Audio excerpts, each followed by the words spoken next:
अस्सलाम वालेकुम बेटा, क्या हाल है? उम्मीद है आप लोग खैरियत से होंगे। हमने लम्बा चैप्टर स्टार्ट किया हुआ था, उसकी हमने एक्सरसाइज कर ली थी। क्वेश्चन आंसर्स आप लोगों ने कर लिए थे उसके, और आज हमने बुक वर्क करना है। तो इसके लिए बेटा अपनी बुक ओपन करें, page number 66। Open page number 66। MCQ सबसे पहले आ रहे हैं इसमें, तो इसलिए हम एमसीक्यूज करेंगे। मतन की रोशनी में दुरुस्त जवाब पर निशान लगाएं।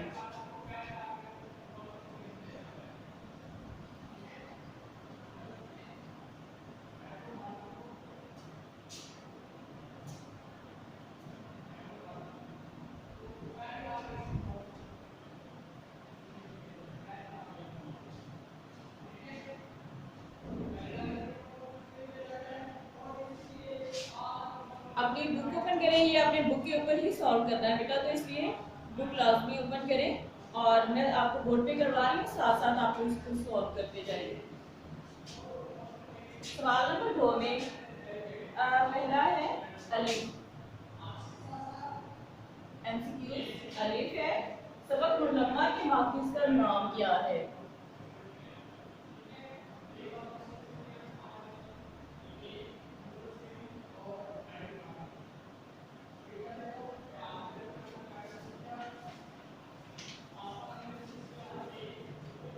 यहाँ पे उन्होंने 4 ऑप्शन दिए हुए हैं। सबक मुल्लमा के माखिज का नाम, माखिज क्या होता है कि मुसन्निफ की जिस तसनीफ में से सबक लिया जाता है, ठीक है, उसे कहते हैं माखिज।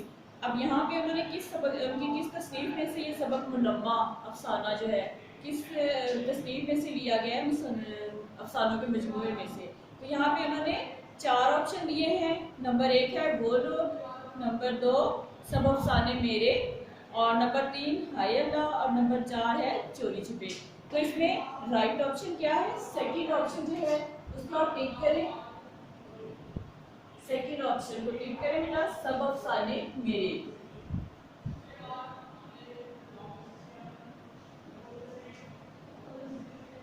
ये इसका राइट ऑप्शन है।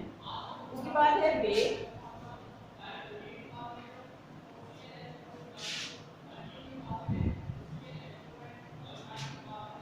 जब लड़की रेलवे स्टेशन पर पहुंची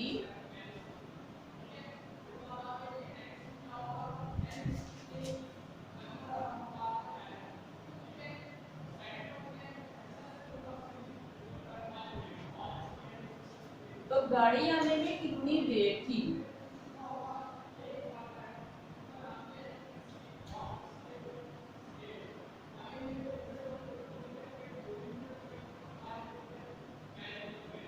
कितनी देर थी गाड़ी आने में? क्योंकि लड़की जब स्टेशन पर पहुंचती है तो गाड़ी अभी नहीं आई थी, गाड़ी लेट थी। तो यहाँ पे उन्होंने ऑप्शन दिए हुए हैं 15 मिनट, आधा घंटा, 1 घंटा या फिर चंद मिनट। तो इसका राइट ऑप्शन आ जाएगा फर्स्ट। फर्स्ट को टिक करें, 15 मिनट।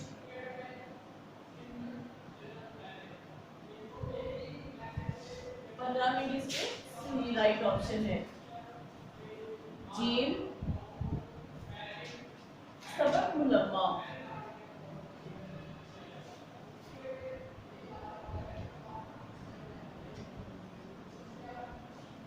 सबक मुल्लमा इसनाफ़े अदब के लिहाज से क्या है?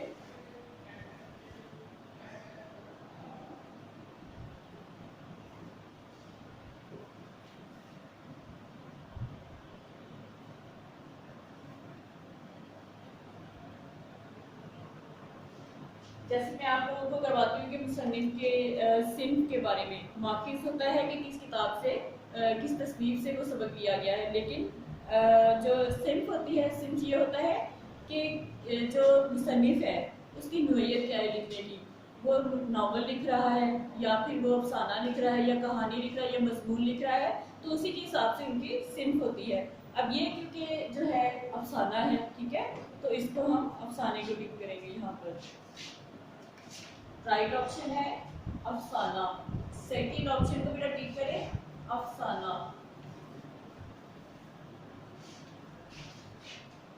यहाँ पे मैंने 4 ऑप्शन दिए हुए, दास्तान, अफसाना, मजमून या नावल। तो अफसाने को हम टिक करेंगे। दाल एमसीक्यूज, मुलम्मा किसकी तहरीर है?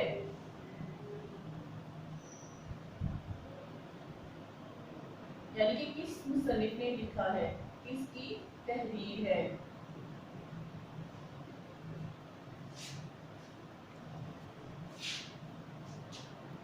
नंबर 1 में है खतीजा मस्तूर, सेकंड पे है हाजरा मसरूर और थर्ड पे है सज्जाद हैदर यल्दरम और फोर्थ पे है अशरफ सबूही।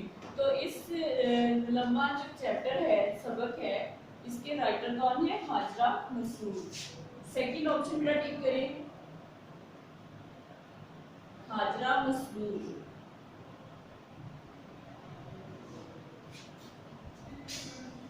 एमसीक्यूज, लड़की ने कुली को कितनी रकम दी?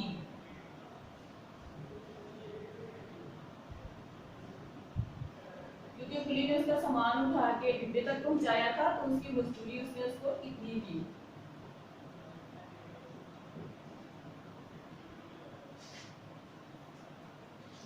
ऑप्शन है 98, 1 रुपया, 5 का नोट या 10 रुपए। तो उसने क्या दिया था? एक चमकती हुई ठन्नी दी। तो इसलिए हम फर्स्ट ऑप्शन को टिक कर देंगे।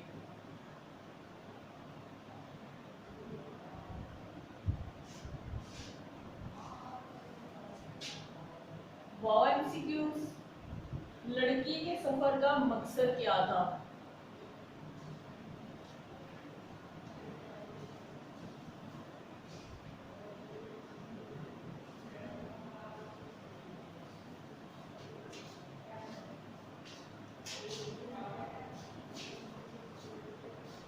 लड़की के सफर का मकसद था, ऑप्शन है बेटा नंबर 1 सैर सपाटा, नंबर 2 बीमार चचा की अयादत और नंबर 3 है खालाजाद बहन की शादी में शिरकत और नंबर 4 छुट्टियां मसाना। तो किसके लिए लड़की सफर कर रही थी? अपने बीमार चचा की अयादत के लिए उसने जाना था, तो इसलिए रेल का सफर कर रही थी। सेकंड ऑप्शन को हम टिक करेंगे, बीमार चचा की अयादत।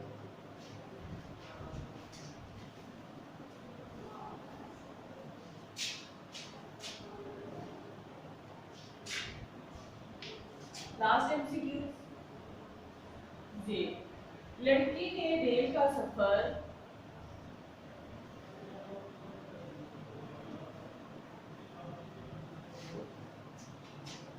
किस दर्जे में किया?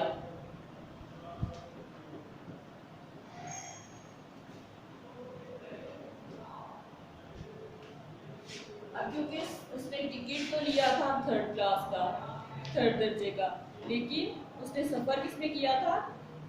गलती से, या फिर वो धक्का लगा बहुत ज्यादा रश में और वो एकदम से इंटर में पहुंच गई थी, इंटर क्लास में। तो यहाँ पे उन्होंने ऑप्शन दिए में इंटर, अव्वल, दोम और एसी। यहाँ पे हम फर्स्ट ऑप्शन जो है तो टिक करेंगे, फर्स्ट ऑप्शन इंटर। ये बेटा आपके एमसीक्यूज थे और उम्मीद है आप लोगों ने बुक के ऊपर सॉल्व कर लिए होंगे। अब इसके बाद है टिक क्रॉस, यानी कि सही और दुरुस्त। सवाल नंबर 4, सवाल नंबर 3 मैंने आप लोगों को करवा दिया था, लड़की पर मीरजादे की असलियत वाज़ेह किस तरह हुई। सवाल नंबर 4, सबक के मतन को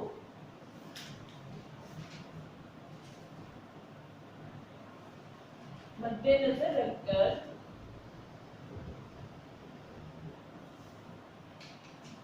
दुरुस्त या गलत पर निशान लगाएं।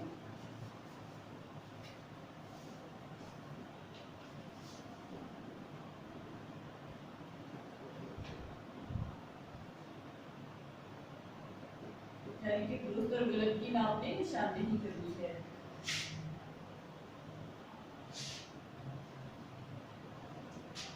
आगे है गाड़ी हमेशा लेट रहती है।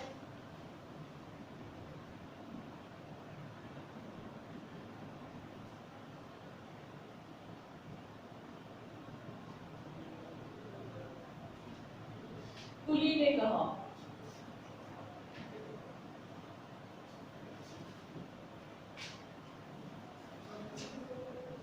कुली ने यही कहा था ना, तो इसको हम टिक करेंगे, ठीक है।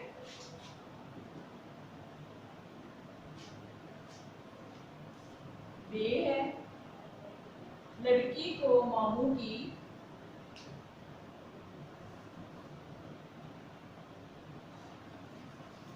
बीमारी का खत मिला था।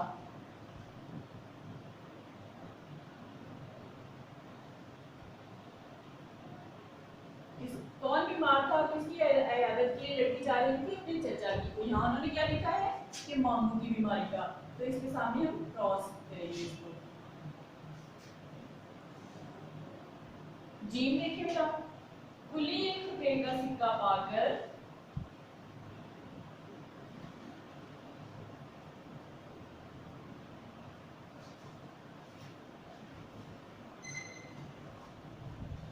खुश हो गया।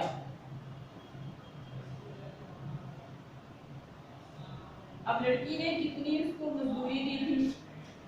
उसने दी थी 18, ठीक है। एक चमकती हुई 18 से दी थी और जिसे देखे वो खुश हो गया। यहाँ पे उन्होंने क्या लिखा है कि 1 रुपए का सिक्का, तो इसको भी हम क्रॉस कर देंगे। दाल चचा के यहाँ लड़की का इस्तेमाल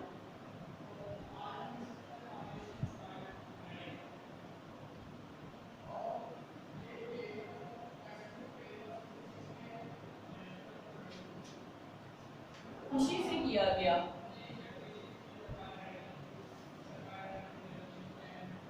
खुशी से किया गया था, बहुत खुश हुए थे, बड़ा गर्मजोशी से उन्होंने इस्तेमाल किया था, तो इसको हम टिक कर देंगे। ये बेटा आपका बुक वर्क था जो कि अब कंप्लीट हो गया। उसके अलावा उन्होंने यहाँ पर दिए में है पैराग्राफ दिए हुए नसब बारे तशरीह के लिए, तो ये मैं आपको पहले करवा चुकी हूँ। अब मैं थोड़ा सा इसका खुलासा आपको बता देती हूँ, क्योंकि होमवर्क आपने खुद जो काम करना है वो क्या करना है कि आपने आपकी डायरी क्या है, खुलासा, सबक मुनम्मा का खुलासा लिखना है।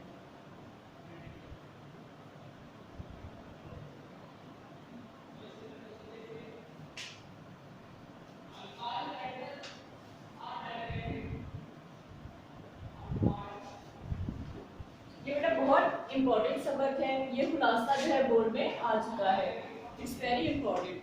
तो अब आपको मैं थोड़ा सा इसके बारे में बता देती हूँ, खुलासे के बारे में। यानी कि जब आप स्टार्ट करेंगे खुलासा लिखना, तो सबसे पहले आप लिखेंगे सबक का नाम, फिर उसके बाद आप लिखेंगे राइटर यानी कि मुसन्निफा का नाम, फिर उसके बाद आपने खुलासा शुरू कर देना है और थोड़ा सा बताना है कि इस सबक में क्या बताया गया है। यानी कि इस सबक में दिखावे के बारे में बताया गया है कि किस तरह से लोग दिखावा करते हैं, अपनी असलियत को छुपाने के लिए किस तरह से दिखावा करते हैं। फिर उसके बाद आपने इस चैप्टर को स्टार्ट कर देना। और दूसरी बात ये बेटा कि आप लोग जब खुलासा लिखते हैं तो कोशिश किया करें कि उसकी मेन पॉइंट्स जो है उसमें सारे आ जाए। और जो है खुलासा, सबक का खुलासा जो होता है 2.5 पेज तक होता है, ना बहुत ज़्यादा बड़ा होता है ना बहुत ज़्यादा छोटा होता है। तो उर्दू का जो सब्जेक्ट है सबसे मुश्किल काम इसमें क्या है, मार्क्स लेना, क्योंकि इसमें इसकी सारी रिक्वायरमेंट पूरी होगी तो ही आपको मार्क्स मिलते हैं। और दूसरी बात ये कि जब आप पैराग्राफ की तशरीह करते हैं तो मैंने आपको समझाया था कि उस पैराग्राफ से पहले सोचा करें कि क्या बात हुई है, फौरन रीडिंग को अपने माइंड में लाएं और ये देखें कि इस पैराग्राफ से पहले क्या बात हुई है, उसको लिखें, फिर उस पैराग्राफ को एक्सप्लेन करें, फिर उसके बाद थोड़ा सा लिखेंगे तो ऑटोमेटिकली आपका जो है 1 पेज तक जो आपकी तशरीह चली जाएगी। लेकिन कुछ बच्चे जो हैं वो इस तरह नहीं कर रहे, वो थोड़े से पैराग्राफ लिख के तशरीह छोड़ देते हैं, तो इससे क्या होता है कि मार्क्स नहीं मिलते। बोर्ड में मार्क्स लेना बहुत मुश्किल है। उर्दू जितना हम ईजी समझते हैं, मार्क्स लेना उतना ही इसका मुश्किल है। तो इसलिए कोशिश किया करें कि जिस तरह मैं आपको समझाती हूँ उसी तरह से काम किया करें।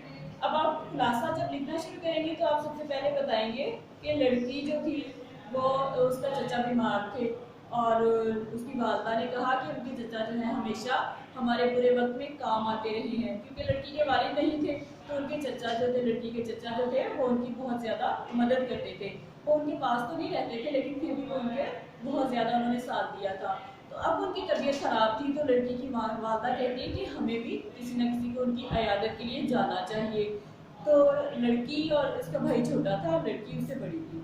लड़की कहती है कि मैं चली जाती हूँ, तो उसकी वादा कहती है कि ठीक है, लेकिन तुम अकेली ना जाना, तुम अपने भाई को साथ ले जाओ अकील को। तो लड़की कहती है कि मैं क्यों उसको लेके जाऊँ, क्या मैं कोई लड्डू पेड़ा हूँ जो मुझे कोई खा जाएगा। यानी कि उसने फ़ौरन इस तरह बात की, और साथ उसने हवाला दिया अपनी कज़न्स का कि वो भी तो जाती हैं, जब भी कहीं सफ़र करना होता है वो अकेले ही सफ़र करती हैं, तो क्या मैं सफ़र नहीं अकेले कर सकती। अब लड़की जाने के लिए तैयार हो जाती है, अपना उसने ज़रूरी सामान लेती है और थोड़े से पैसे जो उसने जमा कर रखे थे वो लेती है, और एक कबाया उसके पास होता है जो वो पहन लेती, जो थोड़ा जदीद दौर का बना हुआ था, यानी कि थोड़ा सा स्टाइलिश बना हुआ था। अबाया पहन लेती है, उसके बाद बहुत अच्छा बैग होता है जो उसकी खाला ने शायद उसको दिया होता है। तो इस तरह वो यानी कि अपनी ज़ाहरी तौर पे अपने आप को एक अमीर शादी के तौर पे वो तैयार करती है कि देखने वाले ये समझे कि ये बहुत अमीर है। फिर वो जब स्टेशन पर जाती है तो वहाँ पे अभी गाड़ी आने में टाइम था, तो कुली जो है वो उसका कहता है कि आप यहाँ पे बैठ जाएं। वो इधर उधर देखती है, वो कहती है कि मैं यहाँ क्यों बैठूँ। वहाँ पे कुछ गरीब लोग जो थे प्लेटफॉर्म पर नीचे ज़मीन पर ही गाड़ी के इंतज़ार में वैसे ही लेटे हुए थे, या कोई बैठा हुआ था इंतज़ार में। तो वो अपनी तौहीन समझती, वो कहती है कि मैं यहाँ पे क्यों बैठूँ, मैं यहाँ पे नहीं बैठूँगी। तो फिर मजबूरन उसको वहीं पे जो है वो थोड़ी सी चलना फिरना पड़ता है गाड़ी के इंतज़ार में। जब वो टिकट लेने की चल जाती है तो टिकट घर की खिड़कियाँ बंद होती हैं क्योंकि अभी वो खुली नहीं थी, तो वो इंतज़ार में खड़ी होती है। अचानक जो है उसकी नज़र एक लड़के पर पड़ती है जो कि बहुत अमीरज़ादा लगता है। उसने ओवरकोट पहना होता है, नए शूज़ पहने होते हैं उसने, और उनके चलने के अंदाज से ही पता चलता है कि वो बहुत ज़्यादा अमीरज़ादा है। अब उस लड़की ने थर्ड क्लास का टिकट लेना होता है, वो कहती है कि मैं अपने आप को ज़ाहिरी तौर पे तो मैंने अपने आप को अमीरज़ादी ज़ाहिर किया हुआ है, तो मैं थर्ड क्लास का टिकट लूँगी तो ये मेरा पोल खुल जाएगा कि मैं गरीब हूँ, शायद मेरे पास पैसे नहीं है जो मैं थर्ड क्लास का टिकट ले रही हूँ। तो मजबूरन वो बेचारी फिर इधर उधर हो जाती है कि ये लड़का कहीं जाए तो मैं जल्दी से टिकट ले लूँ। आखिरकार वो टिकट लेने में कामयाब हो जाती है। फिर उसके बाद गाड़ी अभी आने में टाइम था, तो अब वो सोचती है कि गाड़ी में इतने रश में मैं कैसे सवार हो सकूँगी। तो कुली जो है वो उसकी मदद के लिए उसके साथ ही होता है, और फिर गाड़ी जो है गाड़ी का टाइम हो जाता है। अब गाड़ी में वो सवार होना होता है, तो वो फिर उसके सामने से कोशिश करती है जल्दी से सवार हो जाए थर्ड क्लास में, लेकिन वो लड़का जो फिर सामने आ जाता है। अब वो फिर परेशान हो जाती है कि मैं इसके सामने थर्ड क्लास में अगर सवार हो गई तो ये क्या कहेगा। यानी कि वो उसने ये अपनी हकीकत को इस कदर उसने छुपाया हुआ था कि वो अपनी तौहीन समझती थी कि मैं शायद थर्ड क्लास में कोई सफ़र करता ही नहीं है। ऐसा तो नहीं है, लोग वो भी तो लोग हैं जो कि थर्ड क्लास में सफ़र करते हैं, लेकिन हमें इस तरह का अपना अना का मसला नहीं बनाना चाहिए। तो फिर वो लड़की जो है उसको यानी बहुत ज़्यादा रश होता है, तो एकदम से उसको धक्का लगता है, तो वो इंटर में दाखिल हो जाती है। अब वो शुक्र करती है कि चलो मैं थर्ड क्लास में सवार नहीं हुई, मैंने इंटर में ही सवार हो गई हूँ।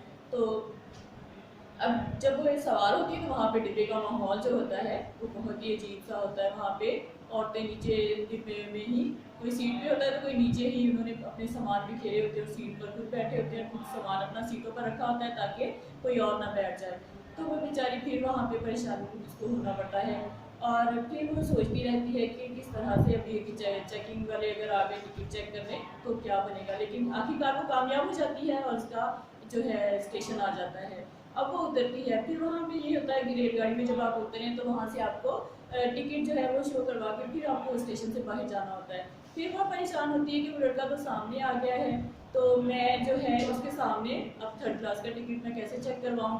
तो वहाँ पे फिर उसे परेशानी का सामना करना पड़ता है। फिर जैसे तैसे करके वो कामयाब हो जाती है और इस तरह वो अपने चचा के घर पहुँच जाती है। वहाँ पे उसका बहुत ज़्यादा खुशी से इस्तकबाल किया जाता है, और जो उसकी चचा बहन होती है वो उसका बहुत ख्याल करती है। खाना खाने के बाद लड़की कुछ वो परेशान भी होती है कि मुझे किस तरह मुसीबत का सामना करना पड़ा, किस तरह से अपनी असलियत को छुपाना पड़ा। तो खाना खाने के बाद वो थोड़ी सी इसी परेशानी में छत पे चली जाती है। सर्दियों का मौसम था, वो धूप में खड़ी हो जाती है। अचानक से उसकी नज़र जो है साथ वाले घर में पड़ती है, तो वो घर बहुत ही बदहाली का शिकार था। कच्ची दीवारें थी और गोबर से उसके ऊपर लेप किया हुआ था, और घास फूस की उसकी छतें थी, यानी कि बहुत ही बुरी हालत में, बहुत ही गुर्बत का सामना करना पड़ रहा था। तो अचानक वो वहाँ पे उस लड़के को भी देख लेती है, वो सोचती है ये तो वही अमीरज़ादा है। यानी कि दोनों ने ही अपनी असलियत छुपाई होती है, हकीकत में दोनों ही जो है मुतवस्त तबके से या गरीब तबके से ताल्लुक़ रखते हैं। तो ये कोई बुराई नहीं है गरीब होना, इसलिए इस बात को छुपाना नहीं चाहिए, अपनी असलियत को कभी भी छुपाना नहीं चाहिए, इससे हमें परेशानी में का सामना करना पड़ता है। तो ये बेटा इस तरह से आपका खुलासा है, इसको आपने लिखना है होमवर्क में, ठीक है। और आपका आज का लेक्चर अब कंप्लीट हो गया, इंशाल्लाह हम नेक्स्ट जो है चैप्टर स्टार्ट करेंगे। ओके, अल्लाह हाफिज़।